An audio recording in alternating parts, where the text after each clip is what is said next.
Welcome friends, Ramdhani classes के इस YouTube channel में आपका स्वागत है। और अभी हम लोग प्राचीन भारत के इतिहास को देख रहे हैं।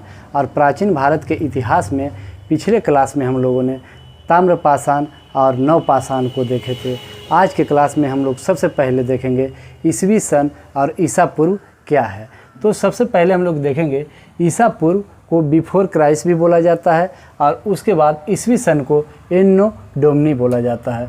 तो हम लोग सबसे पहले यहाँ पे एक बात को ध्यान देंगे कि ईसा मसीह का जब जन्म हुआ था, ईसा मसीह का जन्म जब हुआ था तो उन्हीं के जन्म को आधार मानकर यहीं से एक कैलेंडर की शुरुआत हुई थी जिसका नाम है ग्रेगोरियन कैलेंडर। क्या? Gregorian calendar. और यही कैलेंडर का पूरा दुनिया उपयोग करते हैं और यह अंग्रेज़ों के द्वारा शुरू किया गया था। किसके द्वारा? अंग्रेज़ों के द्वारा शुरू किया गया था। और एक बात इसमें ध्यान देंगे कि इसमें जो है महीने की शुरुआत जनवरी से होती है। कब से होती है? जनवरी से। और उसके बाद एक पॉइंट और इसमें हम लोग ध्यान देंगे कि यहाँ से जो हमारा ईसा मसीह का जन्म हुआ था, यहाँ से अगर हम लोग आगे बढ़ते हैं तो इसको ईसवी सन कहते हैं। क्या कहते हैं? ईसवी सन। और उसके बाद अगर ईसा मसीह के जन्म से पहले जाते हैं तो इसको ईसा पूर्व बोलते हैं। क्या बोलते हैं? ईसा पूर्व। तो एक बात हम लोग यहाँ से एकदम ध्यान देंगे कि यहाँ पर एक पहले हम लोग सीधा लाइन खींच देते हैं और यहाँ से एक बात को हम लोग एकदम गौर करेंगे कि इनके जन्म से पहले यहाँ से अगर आगे बढ़ेंगे तो 1 वर्ष, 2 वर्ष, 3 वर्ष इस तरह से मानेंगे ना। और अभी वर्तमान में कब चल रहा है? 2023 चल रहा है ना। और अगर बैक आएंगे तो -1, -2 नहीं ना होगा है? ये तो मैथ नहीं है। यहाँ पे ईसा पूर्व चलेगा, यानी कि यहाँ पे अगर 1 लिखे तो 1 वर्ष जो है यह 1 ईसा पूर्व लिखाएगा। 1 ईसा पूर्व लिखाएगा। क्या लिखाएगा? 1 ईसा पूर्व। तो बस इसी बात को हम लोग को ध्यान देना है। तो पूरी दुनिया में एक ही कैलेंडर नहीं है, बहुत सारे ऐसे प्रतापी राजा हुए जो एक नए कैलेंडर की शुरुआत किए। तो इसमें सबसे पहले हम लोग देखेंगे कि ग्रेगोरियन कैलेंडर से भी पहले एक कैलेंडर की शुरुआत हुई थी जो कि राजा विक्रमादित्य ने, कौन? चंद्रगुप्त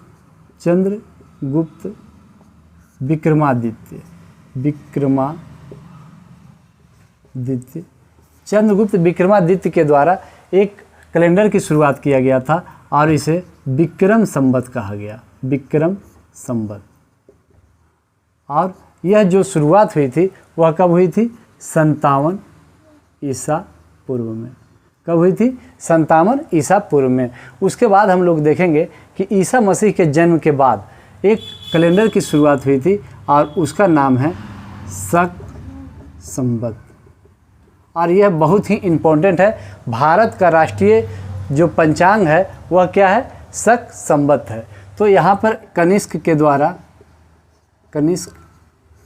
के द्वारा शुरू किया गया था। और इसमें एक और बात ध्यान देंगे कि यह 78 ईस्वी में शुरू किया गया था। यहाँ से अगर आगे बढ़ेंगे तो ईस्वी होगा और यहाँ से अगर पहले जाएंगे तो यह ईसा पूर्व कहलाएगा। और इधर से घटते हुए आएगा और इधर से बढ़ते हुए जाएगा। तो इस बात को हम लोग एकदम ध्यान देंगे। थोड़ा सा हमारे साथ बने रहिए और आज के बाद आपको कैलेंडर में दिक्कत नहीं होगा।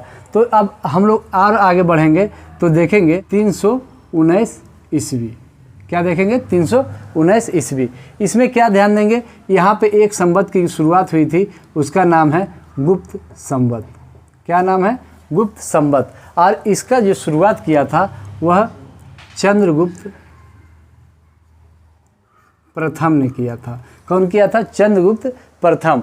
और उसके बाद और आगे बढ़ेंगे तो एक संवत की शुरुआत हुई और उसका नाम है हिजरी संवत। क्या नाम है? हिजरी संवत। और इसमें हम लोग देखेंगे कि जब मोहम्मद साहब मक्का से मदीना की पैदल यात्रा किए थे, उसी के उपलक्ष्य में हिजरी संवत की शुरुआत किया गया था। और इसमें एक वर्ष जो होता है वह 354 दिन का होता है। कितना होता है? एक वर्ष 354 दिन का होता है। तो यह बहुत ही इम्पोर्टेंट है और यह बात को हम लोग ध्यान देंगे। और उसके बाद एक बात को और ध्यान देंगे, यह हम सब समझेंगे कैसे कि घटते आ रहा है कि बढ़ते आ रहा है।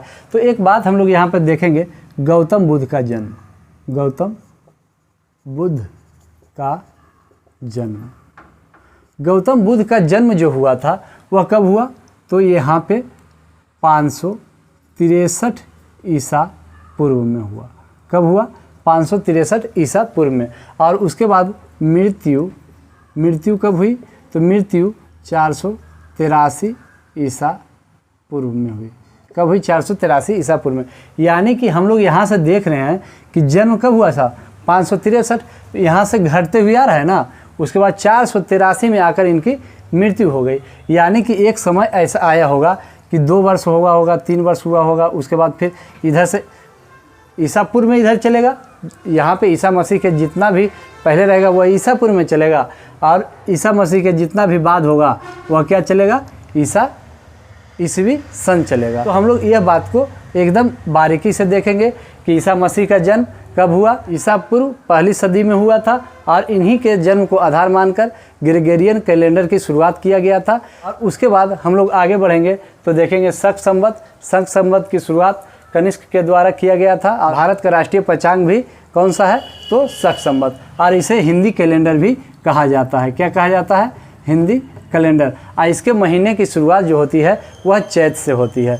उसके बाद हम लोग आगे बढ़ें तो देखें गुप्त संवत की शुरुआत चंद्रगुप्त प्रथम के द्वारा किया गया था 319 ईस्वी में। और उसके बाद हम लोग देखें हिजरी संवत, और हिजरी संवत की शुरुआत 622 ईस्वी में किया गया था। तो हम लोग एकदम बहुत ही बारीकी ढंग से देखेंगे। और यह जो हिजरी संवत चला था वह मोहम्मद साहब के पैदल यात्रा मक्का से मदीना तक का जब किए थे उसी के उपलक्ष्य में किया गया था। तो आज के लिए इतना ही, अब अगले क्लास में।